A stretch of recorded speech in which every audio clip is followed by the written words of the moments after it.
Hello everyone! Today we're going to talk on how to take care our Echeveria Succulent. By the way, my name is Mer Cy. Welcome back to my channel.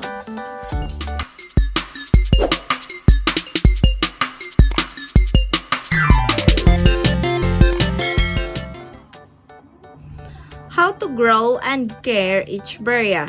Echeveria is a type of succulent that features fleshy leaves and attractive bell-shaped blossom. Different color of Echeveria succulents include bright green, blue-green, dusty gray, purple Echeveria, black, and pink. Where to plant Echeverias? Echeverias can thrive in a well-drained soil. Although described as tender, they are pretty tough. They can tolerate cold but can't cope with wet and cold, so plants should be moved to a frost-free place before winter. A south-facing window and a well-drained, sandy, slightly acidic soil is ideal. Echeveria don't need that much of room for their roots and can cope in small pots and even in a small cracks in the paving. How to grow Echeveria plant? This is easy little succulent produce offset or baby plants. These are easy to separate and grow. Just pull the little rosette away from the mother and replant in a cactus mixture or homemade or well-draining soil mix. You can also start new plants from leaf cuttings. Simply lay the leaf on the surface of the soil. It will root within a few weeks and soon a small rosette will grow next to the rooted leaf. The leaf will dry up and new plant will grow. How to care Echeveria succulent? The most important part of good Echeveria care is watering. The biggest issue in the succulent is overwatering, including Echeverias. Provide a moderate amount of water in a hot, dry season. Let the soil dry out completely before you irrigate again. Potted plants should not be left in a wet saucer. Soft roots and root rot issue occur when a plant is too wet. The only issue of concern is mealybug. I have a video on how to get rid mealybugs and I will drop the link below for you to be able to see it. Protect the plants from freezing temperature and store potted plants in indoor during winter. The plants do not need pruning, but you should remove the damaged leaves most often. Watering Echeveria.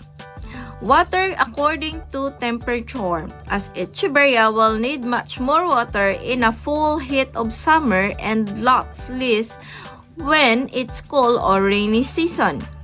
The best water to use is rainwater captured off a roof and doesn't have the minerals that can damage the bloom or the leaves of Echeveria and other succulent plants. Never use the water that contains salt because salt kills plants. To water Echeveria properly, completely wet the soil all the way through the watering thoroughly a couple of times. Bottom watering technique is recommended. This ensures that the whole soil column gets wet. Then allow it to dry completely before watering again for healthy roots. Avoid keeping in soil damp and always use fast draining soil. Never let the soil stay wet in long period or let the plant sit in a saucer of water. For potting requirements, Echeverias need a well-draining soil, as I said, to prevent root rot. I have a great success with a mixture of cactus soil and perlite combined and also with some pumice. You can also use potting soil or cactus soil combined with coarse sand. For fertilizer. Fertilizing is not necessary, especially if you just repotted your plant in a fresh potting mix. But if the plant needs a boost or has been sitting in the same old potting mix for over a year, fertilize with a balanced blend of fertilizer for houseplant or a specialized fertilizer for cacti and succulent. Dilute 1/4 or 1/2 strength and fertilize only during the active growing season or from spring to early fall season about every 2 weeks. For sunlight or light requirements, some Echeveria species do well under full sun and some need protection from intense afternoon sun. Most need at least 4 to 6 hours of bright light or more. More fragile Echeverias or baby plant cannot handle intense or full sun and need filtered bright light to prevent sun damage. Generally, smaller plants cannot handle intense heat or sun, especially newly propagated plants, and bigger ones can take more intense sunlight. Even still, hardy plants that have been acclimated in a full sun can still burn during intense heat or heat waves. Most plants need to be acclimated to the sun's rays when you plan to increase sunlight. Of course, to avoid sunburn. Slowly increase the amount and intensity of sunlight to avoid burning the plant leaves. Plants that do not receive enough light eventually etiolate or become elongated, start looking pale and stretch out to look for more light.